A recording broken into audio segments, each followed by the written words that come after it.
Hello मित्रों, आज इस लेक्चर में हम लोग बात करेंगे जन्म कुंडली के 11th हाउस अर्थात 11वें भाव के बारे में कि केपी एस्ट्रोलॉजी के अकॉर्डिंग हम लोग 11th हाउस को किस प्रकार से एनालाइज करेंगे। तो देखिए, सबसे पहली बात, अगर हम लोग किसी जातक के या किसी भी व्यक्ति के जीवन के बारे में बात करें तो जो सबसे मुख्य कार्य उसके जीवन के होते हैं वो होता है, एक तो होता है पैसा कमाना, ठीक है, और दूसरा होता है पैसे को खर्च करना, ठीक है। पूरा जीवन किसी भी व्यक्ति का इन्हीं दोनों बातों के चारों ओर घूमता है। पहली पैसा कमाना और दूसरा पैसे को खर्च करना, ठीक है। अब अगर हम बात करते हैं ज्योतिष की, तो जो 11th हाउस होता है वो व्यक्ति की इनकम को रिप्रेजेंट करता है कि मतलब वो कितना कमाएगा, ठीक है। और जो 12th हाउस है वो दर्शाता है, वो रिप्रेजेंट करता है कि उसके जो एक्सपेंडिचर्स हैं, मतलब उसके जो खर्चे हैं वो कितने होंगे, ठीक है। 11th हाउस स्ट्रोंग है, इनकम ज्यादा होगी। 12th हाउस स्ट्रोंग है, खर्चे ज्यादा होंगे, ठीक है। अगर हम बात करते हैं केपी एस्ट्रोलॉजी की, ठीक है, तो उसके अंदर जो 11th हाउस है उसे हम लोग कहते हैं हाउस ऑफ गेन, लाभ का घर, या house of fulfilment of desires, व्यक्ति की इच्छा पूर्ति का हाउस, ठीक है। तो लाभ को भी हम लोग अगर देखेंगे तो कहां से देखेंगे? 11th हाउस से देखेंगे। अब लाभ तो हर चीज में हो सकता है, सैलरी में भी लाभ हो सकता है, पढ़ाई में भी लाभ हो सकता है। तो इसका मतलब ये भी हुआ कि 11th हाउस बहुत सारी बातों को रिप्रेजेंट करता है, ठीक है। इसे फुलफिलमेंट ऑफ डिजायर का हाउस भी कहते हैं, इच्छा पूर्ति, ठीक। अगर हम लोग एक जनरल आइडिया लें इस भाव के बारे में, तो सबसे पहला तो ये हम लोग इसके थ्रू कंसीडर करते हैं फुलफिलमेंट ऑफ डिजायर्स को, इच्छा पूर्ति व्यक्ति की, ठीक है। दूसरा उसका प्रॉफिट, उसका गेन। अगर हम लोगों ने जातक के प्रॉफिट या गेन के बारे में एनालाइज करना है तो हम लोग 11th हाउस को चेक करेंगे। व्यक्ति के अगर हम पारिवारिक संबंधों की बात करें तो 11th हाउस उस जातक के, जिसकी कुंडली को आप लोग देख रहे हैं, उसके बड़े भाई को भी रिप्रेजेंट करता है। उसके जो मित्र होते हैं, उसका जो फ्रेंड सर्कल होता है, उसे भी हम लोग 11th हाउस से ही रिप्रेजेंट करते हैं। वो भी एक तरीके की इनकम है। अच्छे दोस्तों का जीवन में होना अपने आप में एक तरीके का लाभ है, एक तरीके का प्रॉफिट है, ठीक है।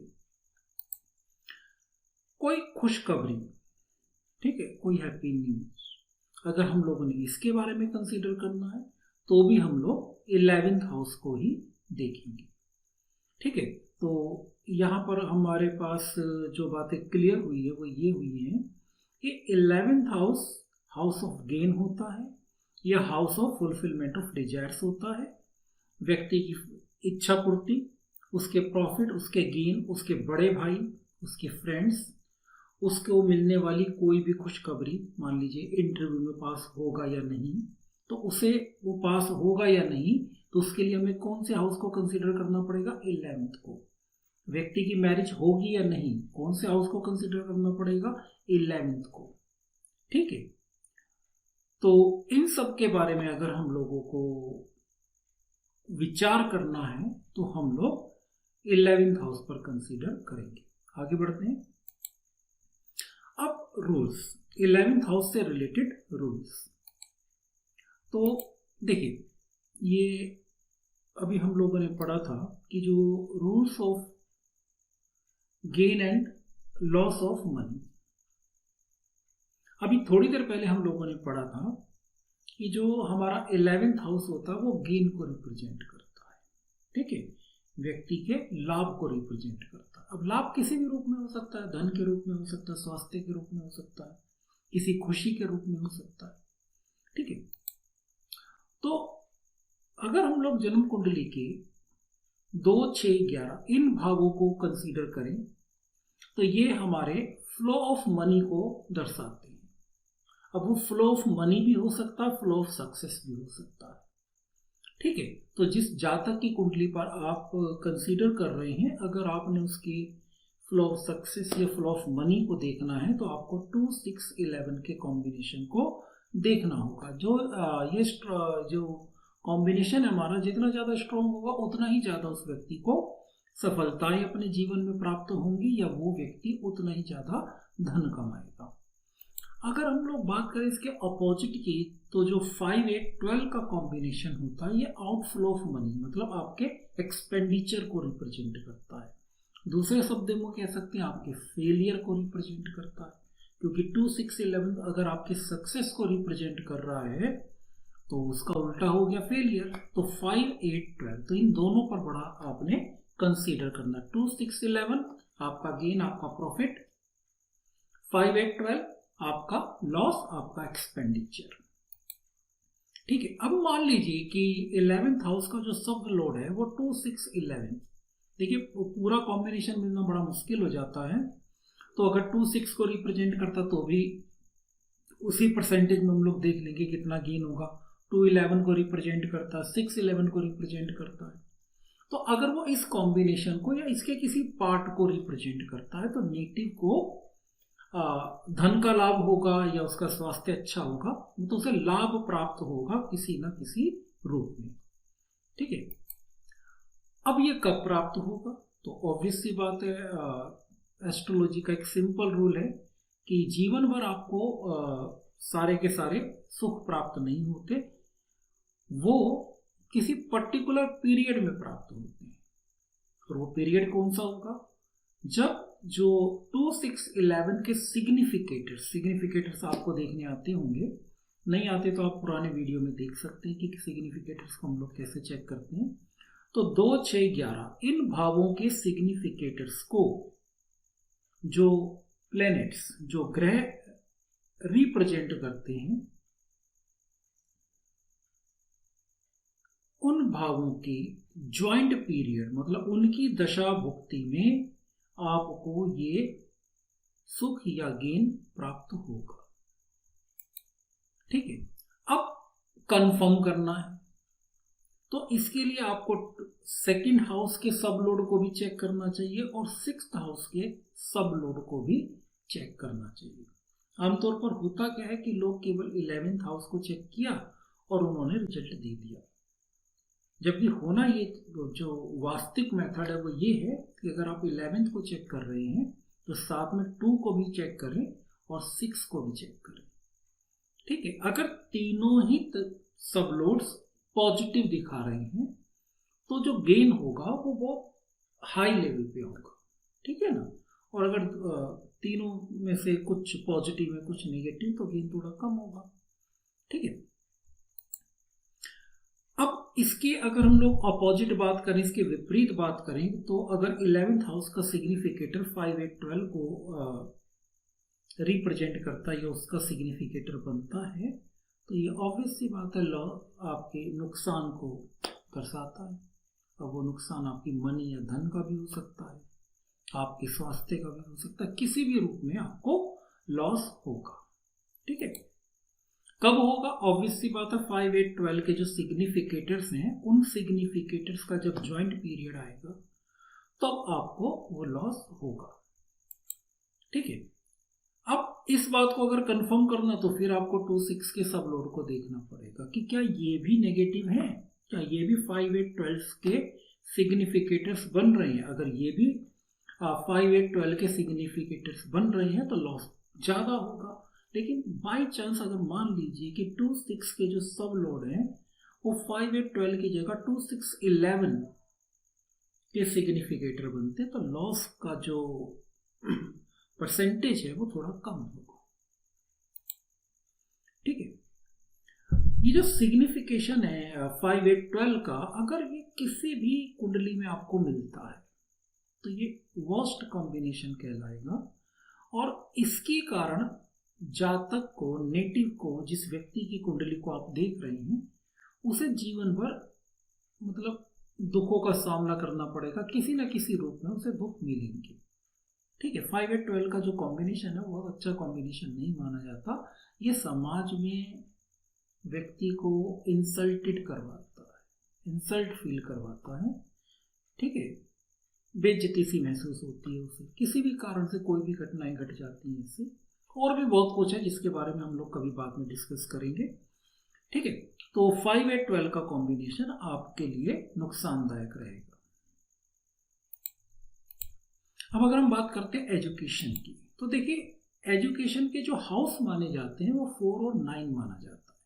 ठीक है, 4th हाउस माना जाता है आपकी basic education up to graduation, और 9th हाउस माना जाता है आपके हायर एजुकेशन का हाउस। ठीक है, तो अगर सबलोड ऑफ 11th हाउस का सबलोड आपको सिग्निफिकेटर बन रहा है 4 9 और 11 का, तो जो जातक है उससे अपनी एजुकेशन, अपनी शिक्षा में सफलताएं प्राप्त होंगी, वो अच्छे से अपनी एजुकेशन को पूरा करेगा। अब जरूरी नहीं है कि 4 9 11 सारा ही मिल जाए, 4 9 मिल जाए, 9 11 मिल जाए, 4 11 मिल जाए। ठीक है, उसी हिसाब से आप परसेंटेज निकाल सकते हैं। कब मिलेगा? ऑब्वियस सी बात है, जब 4 9 11 के सिग्निफिकेटर का DBA ज्वाइंट पीरियड चलेगा, उस वक्त आपको ये लाभ प्राप्त होगा।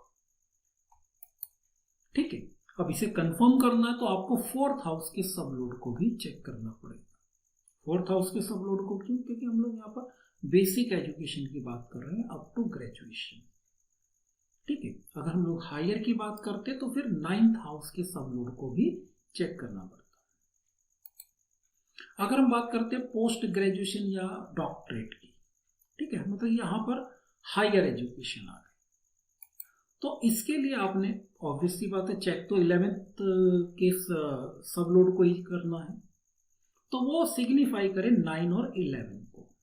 ओके, 4 को करना यहाँ पर कोई खास जरूरी नहीं है, क्योंकि अगर कोई व्यक्ति पोस्ट ग्रेजुएशन करने के बारे में बात कर रहा है तो ऑब्वियस सी बात है वो ग्रेजुएट तो हो गई।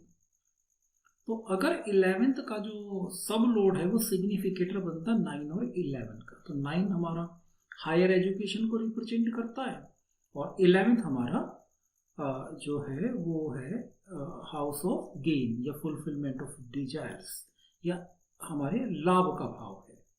अब यहाँ पर जो 3 और 6 हैं, ये दोनों भाव ऑप्शनल हैं। 3 कॉरस्पॉन्डेंस स्टडी को रिप्रेजेंट करता है, तो कभी कभी आपने, अगर आपको कुछ नॉलेज हो, तो ये जो डॉक्टरेट या PhD की डिग्री होती है इसमें रेगुलर अटेंडेंस नहीं होती। ठीक है, इसी तरह PG के कोर्सेज भी बहुत से लोग ऑनलाइन कर लेते हैं जिसमें रेगुलर अटेंडेंस नहीं बनती। ठीक है, तो 3 हाउस उसी को रिप्रेजेंट करता है, कॉरस्पॉन्डेंस, या जिसके अंदर आपको रेगुलर कॉलेज ना जाना पड़े। अब 6th हाउस यहाँ पर क्यों आता है? 6th हाउस आने का यहाँ पर कारण होता है कि डॉक्टरेट या पोस्ट ग्रेजुएशन के लिए आपको एक कंपटीशन से निकलना पड़ता है। ठीक है, आपको डायरेक्ट एडमिशन नहीं मिलेगा, आप किसी कंपटीशन के थ्रू ही आप इसके अंदर एडमिशन ले सकते हैं। तो वैसे भी ये दोनों हाउस ऑप्शनल है, आप अपनी सुविधा के अनुसार इनका उपयोग कर सकते हैं, और नहीं करना चाहते तो मत कीजिए। ठीक है, लेकिन मैंने बता दिया कि 3rd हाउस हमेशा रिप्रेजेंट करता है कॉरस्पॉन्डेंस स्टडी को। ठीक है, तो ये तो आप लोग जानते हैं कि PG और डॉक्टरेट आमतौर पर रेगुलर कोर्सेज नहीं होते, तो उसमें रेगुलर नहीं जाना पड़ता। हाँ, इसके विपरीत एक और बात है, कभी कभी ये भी हो जाता है कि आपको ये कैंपस में रह कर करने पड़ते हैं, तो वहां पर भी 3rd हाउस का रोल आ जाता है। क्यों? क्योंकि ये 4th का 12th हाउस है। 4th हाउस होता है हमारा घर, और अगर 3rd हाउस एक्टिव है तो ये हमें हमारे घर से दूर करेगा। तो कोई व्यक्ति अगर PhD कर रहा है या PG कोर्स कर रहा है कहीं कैंपस में रहकर, तो वहां पर भी 3rd हाउस एक्टिव हो जाएगा। क्यों? क्योंकि व्यक्ति अपने घर को छोड़कर कैंपस में जा रहा है। ठीक है, 6th हाउस का मैंने बता दिया कि यह कंपटीशन होता है, आप किसी एंट्रेंस एग्जाम के थ्रू ही एडमिशन लेते हैं। ठीक है, अब होगा कब? ऑब्वियस सी बात है, सिंपल रूल, 9-11 के जो ज्वाइंट सिग्निफिकेटर होंगे उनके डीबीए में। डीबीए कई लोग पूछते हैं, तो डीबीए का मतलब होता है दशा, भुक्ति, अंतरा। दशा मतलब महादशा, भुक्ति मतलब अंतरदशा, ठीक, और ए अंतरा जिसे हम लोग कहते हैं होती है पर्यंतर दशा, ठीक है। अब अगर हम ये चाहते हैं कि इसे और कंफर्म करें तो फिर हम लोग 9th के सब लोड को भी चेक करेंगे, ठीक। स्कॉलरशिप, छात्रवृत्ति, सरकार से प्राप्त होने वाली सहायता आपकी एजुकेशन के लिए, ठीक है। तो यहाँ हम लोग बात कर रहे हैं केवल ग्रेजुएशन लेवल तक की। तो इसके लिए देखिए 11th हाउस को तो देखना पड़ेगा क्योंकि लाभ है आपके लिए। अगर आपको स्कॉलरशिप मतलब एक तरीके का धन प्राप्त हो रहा है, भले वो आपके खर्चे के लिए प्राप्त नहीं हो रहा, आपकी केवल पढ़ाई के लिए हुए है, लेकिन फिर भी धन लाभ तो हो रहा है। तो धन लाभ हो रहा है तो 2, 6, 11 को देखना पड़ेगा क्योंकि धन का फ्लो होगा आपकी ओर। अब क्योंकि बात यहाँ पर शिक्षा की आ गई, वो भी ग्रेजुएशन लेवल की, तो 4th हाउस को भी कंसीडर करना पड़ेगा। तो अगर 11th हाउस का जो सब लोड है वो सिग्निफिकेटर बन जाता है 2, 6, 11 और 4 का, तब व्यक्ति को स्कॉलरशिप मिलने के चांसेस बढ़ जाते हैं। कब मिलेगी स्कॉलरशिप? जब 2, 6, 11 और 4 के जो सिग्निफिकेटर्स हैं उनका ज्वाइंट पीरियड अर्थात डीबीए चलेगा। अगर आप लोगों ने हायर एजुकेशन में व्यक्ति को स्कॉलरशिप मिलेगी या नहीं, तो फिर 9th हाउस को भी चेक करना पड़ेगा, ठीक है। तो वहां पर आपको 9th हाउस को इंक्लूड करना पड़ेगा क्योंकि ऊपर हम लोगों ने एडिंग में लिखा था कि भाई ग्रेजुएशन लेवल तक की बात है, तो इसलिए हम लोगों ने 4th को वहां पर इंक्लूड किया। लेकिन अगर आप ये देखना चाहते हैं कि जब व्यक्ति डॉक्टरेट करेगा तो उसी स्कॉलरशिप सरकार से मिलेगी या नहीं, तो आपको 9th हाउस को इंक्लूड करना पड़ेगा।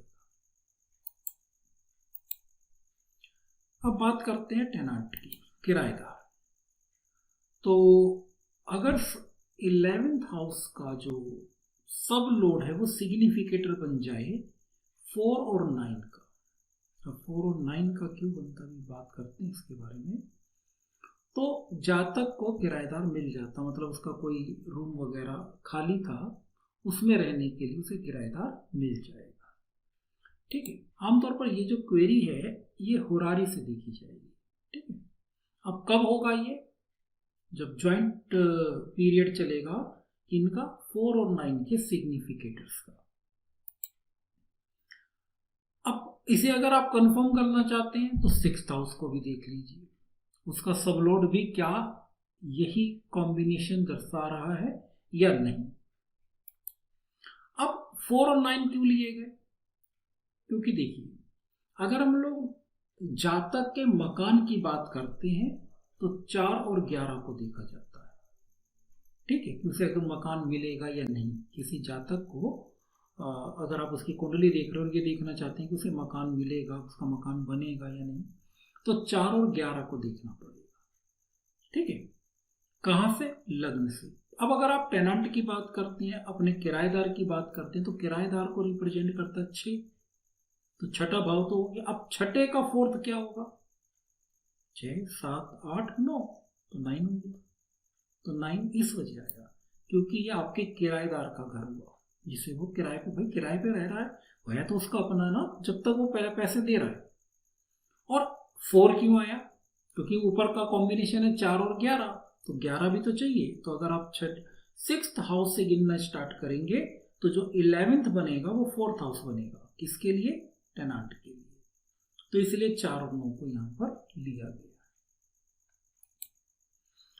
अब कभी कभी ये हो जाता है कि कोई किराएदार को आपने रख लिया, बाद में उसने आपको दिक्कत देनी शुरू कर दी, आप ये चाहते हैं कि भैया ये छोड़कर कब जाएगा, तो उसके लिए क्या कॉम्बिनेशन है? अगर सब लोड ऑफ 11th, अगर 11th भाव का सब लोड सिग्निफिकेटर बनता है 6 और 8 का, ठीक है। तो 8 को क्यों लिया?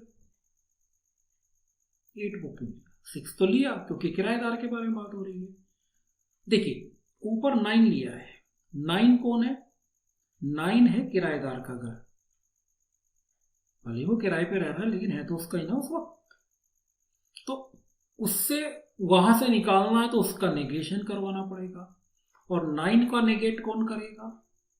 उसका 12वां भाव। तो उसका 12वां भाव कौन है? 8th। तो इसलिए 8वां भाव लिया गया। ठीक है, कब होगा? जब 6 और 8 का ज्वाइंट पीरियड चलेगा, इसके सिग्निफिकेटर का ज्वाइंट पीरियड चलेगा, तब किराएदार आपके मकान को छोड़कर चला जाएगा।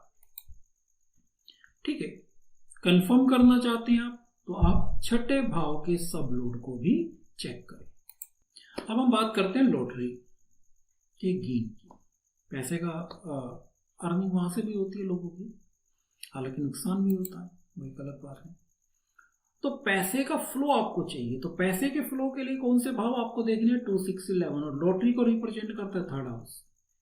तो अगर 11th का जो सब लोड है वो सिग्निफिकेटर बन जाए 2, 6, 11, 2, 6, 11 तो पैसे का फ्लो किसके through? 3rd house. 3rd house मतलब लॉटरी। तो जातक को लॉटरी से बेनिफिट होगा, मतलब वो लॉटरी लेगा तो उसे उसका प्रॉफिट मिलेगा, वहां से उसे धन लाभ होगा। कब होगा? जब ज्वाइंट पीरियड होगा, किसके सिग्निफिकेटर्स का? 2, 6, 11 और 3 के। ठीक है, अगर आप इसे कंफर्म करना चाहते हैं तो लॉटरी के भाव से भी चेक कर लीजिए। लॉटरी का भाव मतलब 3rd हाउस। तो 3rd हाउस के सब लोड की को भी चेक करें आप, तो आपका जो रिजल्ट है वो ज्यादा अच्छे से कंफर्म हो जाएगा। ठीक है, अब हम बात करते हैं rules for success in all undertaking, मतलब हर तरीके से हर चीज में जब किसी व्यक्ति को सफलता मिले। तो देखिए केपी एस्ट्रोलॉजी के अंदर जो हाउस है हमारे, उन्हें 2 कैटेगरी में बांटा गया। पहले होते हैं इम्प्रूविंग हाउस, जो लाभ के भाव हैं, और दूसरे होते हैं नॉन इम्प्रूविंग। अब इम्प्रूविंग कौन है?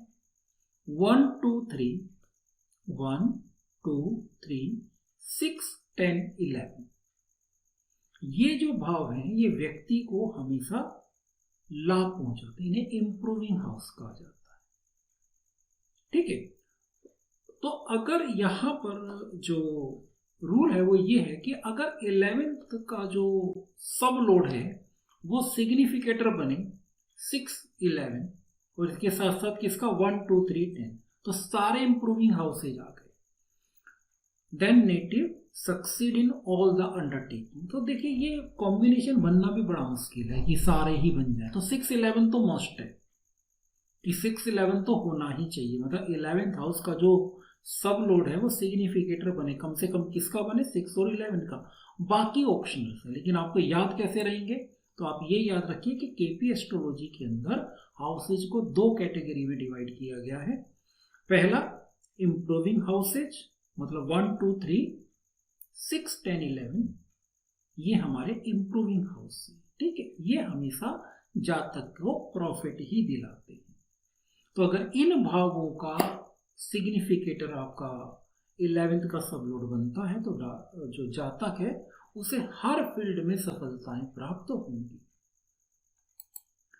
कब प्राप्त होंगी? ऑब्वियस सी बात है, जब इन ये जो हमारे सिग्निफिकेटर्स हैं 1, 2, 3, 6, 11, 10 के, इनका ज्वाइंट पीरियड चलेगा।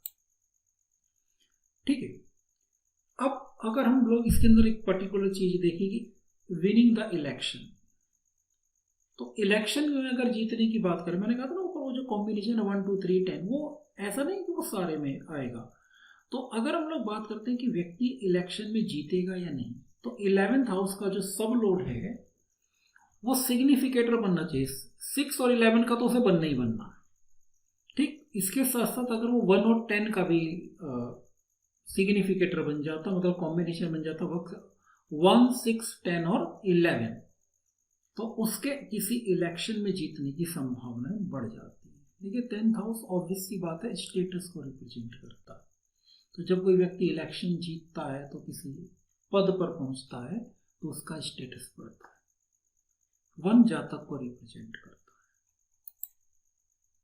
अब हम बात करते हैं कि यदि किसी कॉन्टेस्ट की बात हो रही है, किसी कंपटीशन की बात हो रही है, किसी स्पोर्ट्स एक्टिविटी की बात हो रही है, तो जो जातक है, जिसकी कुंडली को आप देख रहे हैं, जिसकी होरारी चार्ट को आप देख रहे हैं, तो उसकी जो फेवर्ड टीम है, या वो खुद भी हो सकता है, वो खुद ही पार्टिसिपेट कर रहा हो, तो उसकी जो फेवर्ड टीम है, जिस टीम को फेवर कर रहा है, उसके लिए जो पॉजिटिव हाउस है या जो क्रूशियल हाउस है, वो कौन कौन से, 6 और 11, उन्हीं के सब लोड को हमें कंसीडर करना है। और इसके विपरीत, क्योंकि ओपोनेंट भी होगा, जब आप किसी कॉन्टेस्ट में पार्टिसिपेट करेंगे, किसी कंपटीशन में आएंगे, तो ओपोनेंट भी होगा। तो जो ओपोनेंट है उसके लिए जो अच्छे भाव हैं वो कौन कौन से माने जाएंगे, 5 और 12, क्योंकि आपका नुकसान कराएंगे। तो इसका मतलब आपका नुकसान मतलब आपका जो ओपोनेंट है उसका फायदा। तो उसका फायदा मतलब उसके 5 और 12। ठीक है, तो सीधी सीधी सी बात है कि अगर आप किसी कॉन्टेस्ट की या किसी कंपटीशन के बारे में कोई क्वेरी को हैंडल कर रहे हैं, तो 6 और 11 फेवर करेंगे उस पर्सन का जो क्वेरी लेकर आया है, और 5 और 12 फेवर करेंगे उसके ओपोनेंट का।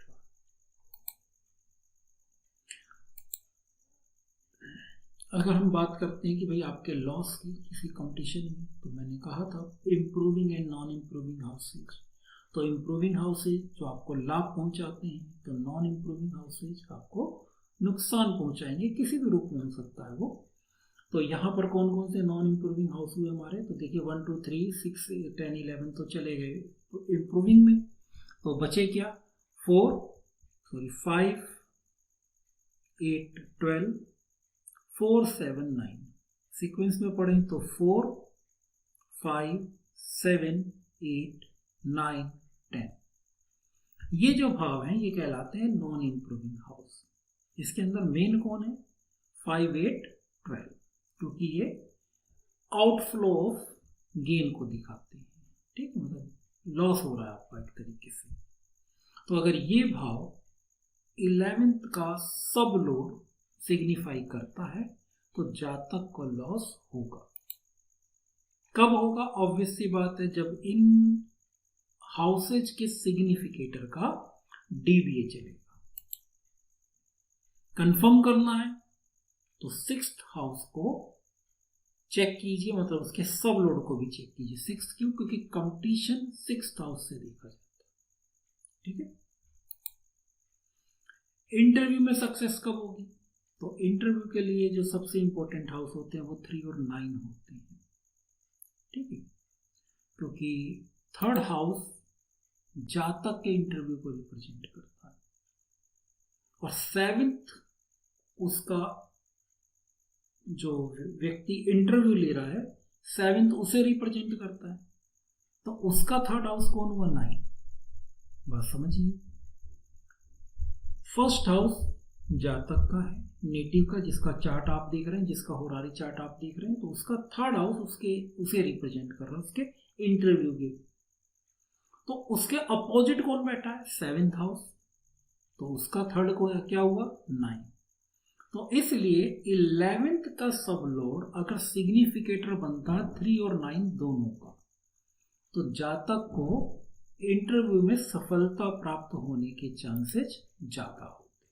कब होंगे, जब 3 और 9 का ज्वाइंट सिग्निफिकेटर या ज्वाइंट पीरियड चलेगा उनके सिग्निफिकेटर्स का। ठीक है, अगर आपने पूरा कंफर्म करना है तो ये चेक कीजिए कि 3rd हाउस का जो सिग्निफिकेटर है, जो सब लोड है सॉरी, वो सिग्निफाई करे 3 6 10 और 11 को। 6 10 11 इस वजह जरूरी है क्योंकि नौकरी प्राप्ति के लिए 6 10 11 का होना जरूरी है, और 3rd हाउस इंटरव्यू को रिप्रेजेंट करता है। ठीक है, यहाँ पर कुछ कॉम्बिनेशंस दिए गए हैं, तो आप उन्हें अपना याद रख सकते हैं। और तो अब एक एग्जाम्पल लेकर चलते हैं। तो एग्जाम्पल क्या है देखते हैं। अच्छा, गेटिंग पासपोर्ट और वीजा। तो देखिए, पासपोर्ट, वीजा, आधार कार्ड, पैन कार्ड, जितने भी आपके डॉक्यूमेंट्स होते हैं, इन्हें 3rd हाउस रिप्रेजेंट करता है। ठीक है, अब आप पासपोर्ट या वीजा लेकर क्यों बनवाते हैं, क्योंकि आप विदेश में यात्रा करना चाहते हैं। अब विदेश में जाना है तो मतलब डिस्टेंस ज़्यादा ही होगी ना, तो लंबी दूरी की यात्रा आपको करनी पड़ेगी। 9th हाउस आ गया। और विदेश एक ऐसा स्थान होता है जहाँ पर आप कभी कभार जाते हैं, मतलब एक अननोन सा प्लेस होता है आपके लिए, ठीक है। और अननोन प्लेस को रिप्रेजेंट करता है 12th हाउस। तो देखते हैं जरा आगे। 11th का जो सब लोड है वो किसे रिप्रेजेंट करे? 3 को। 3 को क्यों? क्योंकि डॉक्यूमेंट के बारे में बात हो रही है। डॉक्यूमेंट मतलब पासपोर्ट या वीजा, ये भी डॉक्यूमेंट है। 9th क्यों करना चाह रहे हैं आप भैया पासपोर्ट को के लिए अप्लाई या वीजा के लिए अप्लाई? क्योंकि आप लंबी दूरी की यात्रा करना चाहते हैं। 11th आपकी इच्छा पूर्ति। 12th unknown place. तो अगर 11th का कस्पल सब लोड सिग्निफाई करता है 3, 9, 11 और 12 को, तब पासपोर्ट मिलने के चांसेस बढ़ जाते हैं। अब मैंने कहा क्योंकि पासपोर्ट के बारे में बात हो रही है, 11th हाउस ने तो आपकी इच्छा पूर्ति को चेक किया।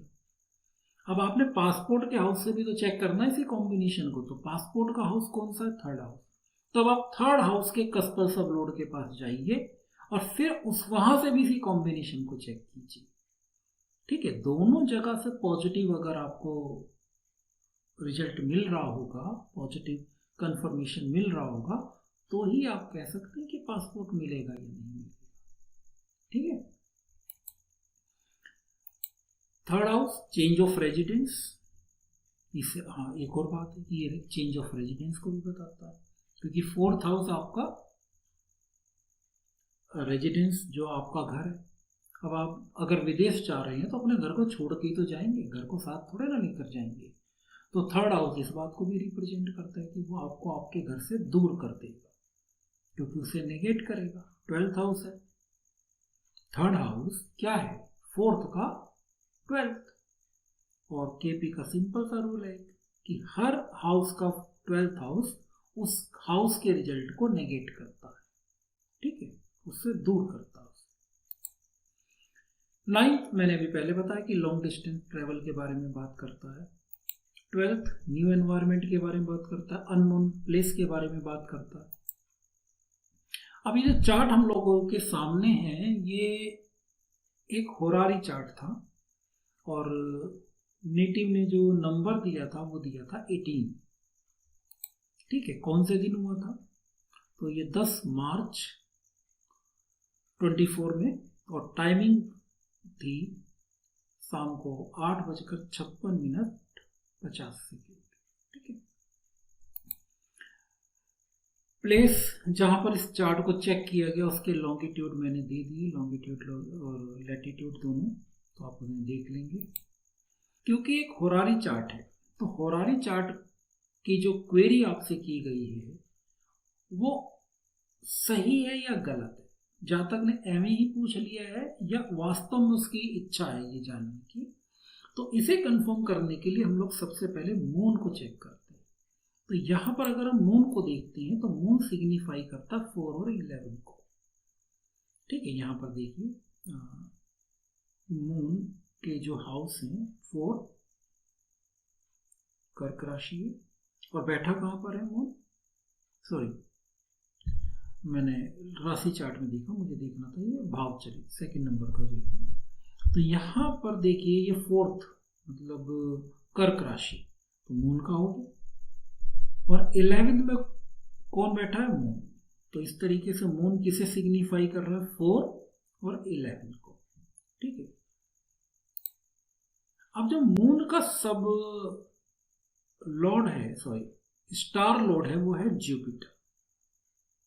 और जुपिटर किसे सिग्निफाई करता है? तो जुपिटर के हाउस हो गए 9, ठीक है, धनु राशि, और 12 मीन राशि। अब वो 9 को रिप्रेजेंट करता है और 12 को रिप्रेजेंट करता है, तो 9, 12 आ गए। अब जो सब लोड है मून का वो खुद मून है, 4 और 11 आ गए। तो अगर हम लोग यहां पर देखें तो 9 आपको मिल गया, 11 आपको मिल गया और 12। देखिए पूरा स्क्रिप्ट तो कभी मिलेगा नहीं, बहुत मुश्किल से मिलता है, लेकिन क्योंकि लगभग स्क्रिप्ट हमें मिल रही है तो हमारी समझ में ये आ गया कि ये जो क्वेरी है वो जेन्युइन है। ठीक है, उसने हमें फर्जी तरीके से कुछ नहीं पूछा, चेक करने के लिए कि देखिए इन पर कुछ पता है या नहीं पता है। उसकी जो क्वेरी है वो बिल्कुल जेन्युइन है। ये कौन बता रहा है? वो मून बता रहा है। अब हम लोग चलते हैं 11th हाउस के कस्पल सबलोड पर। तो वो कौन है 11th हाउस का कस्पल सबलोड? तो यहाँ पर ये 11th हाउस है और ये देखिए जुपिटर है। ठीक है, तो अब जुपिटर को चेक कर लेते हैं। तो जुपिटर 9 और 12 को रिप्रेजेंट करता है, हम लोग पहले ही बात कर चुके हैं। अब जुपिटर का स्टार लोड है वीनस, तो वीनस किसे रिप्रेजेंट करता है? 2, 7, 10 को। तो 2 ये रहा, ये वीनस का हमारा हो गया टॉरस वृषभ राशि, 7 ये रहा लिब्रा तुला राशि, ये दोनों वीनस के हाउस है। और वीनस खुद कहाँ बैठा है? 10 में। तो इसकी स्क्रिप्ट क्या बनी? 2, 7 और 10। राहु सब लोड है, जुपिटर का सब लोड है राहु, और राहु सिग्निफाई कर रहा है 12, 9, 3 और 6 को। 12, 9, 3 और 6। 11 कहीं आया नहीं है। ठीक है, तो लेकिन अगर हम लोग इसे कंबाइन करते हैं तो यहाँ पर हमें 3, 9 और 12 मिल गया। तो इसका मतलब है लगभग पॉजिटिव रिजल्ट जुपिटर दे रहा है।